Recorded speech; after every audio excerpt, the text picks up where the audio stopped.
আসসালামু আলাইকুম। সবাই কেমন আছেন? আলহামদুলিল্লাহ আমি আল্লাহর রহমতে অনেক ভালো আছি। আজকে আপনাদের সাথে শেয়ার করব হচ্ছে টাকা জমানোর সহজ ৮টি কৌশল আপনাদের সাথে আমি আজকে শেয়ার করব। আপনারা এই কৌশলগুলি যদি মেনে চলেন তাহলে কিন্তু খুব সহজে আপনারাও টাকা সেভ করতে পারবেন। আপনাদের সংসার খরচ থেকেও সেভ করতে পারবেন এবং আপনার বেতন পাওয়ার পর যে টাকাটা থাকে তার থেকে অনেক টাকাই কিন্তু আপনারা সেভ করতে পারবেন। তো চলুন মূল ভিডিওতে যাওয়া যাক। প্রথম অপশনটা আমি রেখেছি হচ্ছে খরচ কমানোর সিদ্ধান্ত নিন।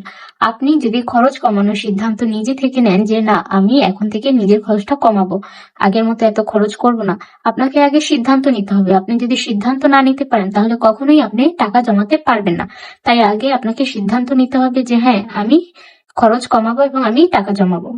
তারপর হচ্ছে নিজেকে টাকা জমানোর চ্যালেঞ্জ দিন। আপনি নিজের চ্যালেঞ্জ দিন যে হ্যাঁ আমি টাকা জমাতে পারবো। আপনাকে যদি নিজেকে চ্যালেঞ্জ দেন তাহলে চ্যালেঞ্জটা আপনি পূরণ করার জন্য হলেও কিন্তু নিজেকে ওইভাবে তৈরি করবেন, ওইভাবে রাখবেন এবং নিজেকে আপনি ধরে রাখতে পারবেন এই চ্যালেঞ্জটা গ্রহণ করার জন্য এবং টাকা বাজে পথে যেন না খরচ করেন সেদিকে মনোযোগী হতে পারবেন। তো আমরা কি করব, প্রথমে নিজে সিদ্ধান্ত নিব, সিদ্ধান্ত নেওয়ার পর আবার নিজেকে চ্যালেঞ্জ দিব যে আমি টাকাটা জমাবো, জমাতে পারবো। নিজে চ্যালেঞ্জ দেওয়ার পর কিন্তু অবশ্যই আপনার টাকাটা জমাতে পারবেন। এরপরে ৩ নম্বর পয়েন্টটা হচ্ছে টাকা দিয়ে কি কাজ করবেন তার টার্গেট নেই। আপনি টাকা জমালেন কিন্তু কি জন্য টার্গেট নেই যে টাকাটা জমিয়ে আপনি কি করবেন, ভবিষ্যৎ পরিকল্পনা নেই, তখন আপনি এই টাকাটা দিয়ে কি করবেন? তখন আপনার একঘেয়েমি চলে আসবে যে না আর ভালো লাগছে না, টাকা জমিয়ে কি লাভ, আমি তো কিছুই করছি না, টাকা দিয়ে কি করব। তার জন্য আপনাকে একটা টার্গেট নিতে হবে যে আমি ১ বছরে ৫০,০০০ টাকার মতো জমাবো, তারপরে এটা দিয়ে আমি হয়তো জমি কিনবো, না হয় আমার স্বর্ণ অলংকার এগুলো বানাবো, না হয় আমি কোনো একটা গাড়ি কিনবো, কোনো জায়গায় ইনভেস্ট করবো যেটা থেকে আমার প্রফিট আসে। টাকা শুধু জমালেই হবে না, আগে আমাদের টার্গেট নিয়ে কাজ করতে হবে। টার্গেট থাকলে অবশ্যই আপনি টাকা জমাতে পারবেন। তারপর হচ্ছে বেতন থেকে নির্দিষ্ট পরিমাণ টাকা সরিয়ে রাখুন।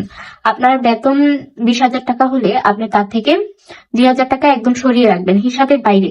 ২০,০০০ টাকা আমি বললাম, তার বেশি হলেও আপনারা ওই পরিমাণ টাকাই তার থেকে সরিয়ে রাখবেন। সরিয়ে রাখার পর ওইটা কোনো হিসাবে রাখবেন না, ওইটা বাড়তি টাকাটা রাখবেন, তারপরে যা আছে টাকা তার থেকে আবার হিসাব করবেন, যত খরচ আছে দিবেন, তারপর ওইখান থেকে আবার সেভিংসও করবেন। তো ওই ২,০০০ টাকাটা কিন্তু বাড়তি থেকে গেল। আর যদি মাস শেষে দেখছেন যে বেশি প্রয়োজন হচ্ছে তখন ওইখান থেকে আপনি নিলেও নিতে পারেন, আর না লাগলেও ওই টাকাটা থেকেই যাবে। তারপর হচ্ছে টাকা ইনকামের উৎস বাড়ান। আপনার যদি একটা উৎসের উপরেই যদি আপনি নির্ভরশীল থাকেন যে শুধু চাকরি করেন, এই চাকরির টাকাটার উপরেই আপনি নির্ভরশীল, দেখা গেলো যে কোনোদিন আপনার চাকরি চলে গেল, তখন আপনি কি করবেন? বা একটা উৎসের উপর নির্ভরশীল থেকে আসলে জীবন চালানোটা খুবই মুশকিল। তাই আপনারা চেষ্টা করবেন উৎস বাড়াতে, চাকরির পাশাপাশি কোনো একটা কাজ করতে বা কোনো জায়গায় টাকা ইনভেস্ট করে রাখতে, সেখান থেকেও যেন আপনার লাভ আসে। তারপর হচ্ছে অনেকে হচ্ছে গাড়ি কিনে ভাড়া দিতে পারেন, তারপর হচ্ছে দোকান কিনে ভাড়া দিতে পারেন, তারপর দোকান দিয়ে কোনো লোক দিয়ে চালাতে পারেন। বিভিন্ন ধরনের কাজ আছে যেটা আপনি নিজে সশরীরে করছেন না, অন্য কারো দিয়ে করাচ্ছেন, এরকম কোনো সাইড বিজনেস আপনারা করতে পারেন।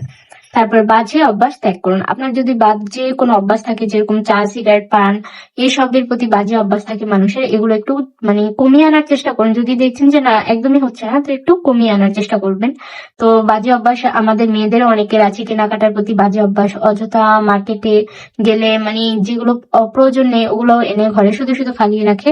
তো এইসব বাজে অভ্যাস থেকে আমাদের যদি আমরা ত্যাগ করতে পারি তাহলে কিন্তু আমাদের মাস শেষে অনেক টাকাই সেভ হবে।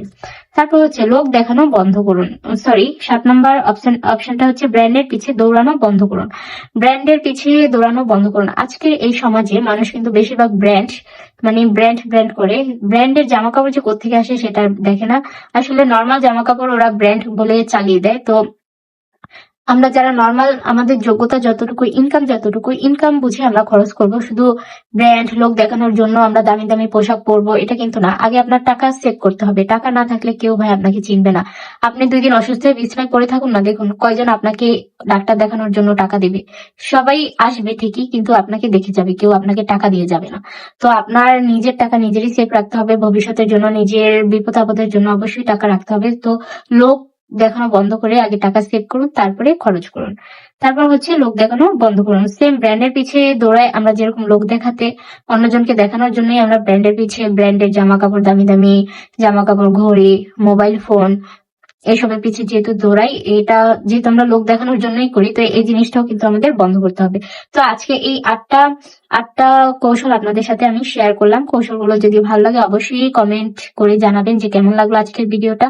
আর ভিডিওতে একটা লাইক দিয়ে তারপর চ্যানেলটিকে সাবস্ক্রাইব করে পাশে থাকবেন। আরো এরকম নতুন নতুন ভিডিও পাওয়ার জন্য আপনাদের সামনে আমি আরো নতুন নতুন ভিডিও নিয়ে আসবো, কিভাবে আপনারা অল্প টাকায় এবং কিভাবে আপনারা অল্প টাকার ভিতরে সংসার চালাবেন, টাকা বাঁচাবেন, সব ধরনের ভিডিও আমি আস্তে আস্তে আমার চ্যানেলে দিতে থাকবো।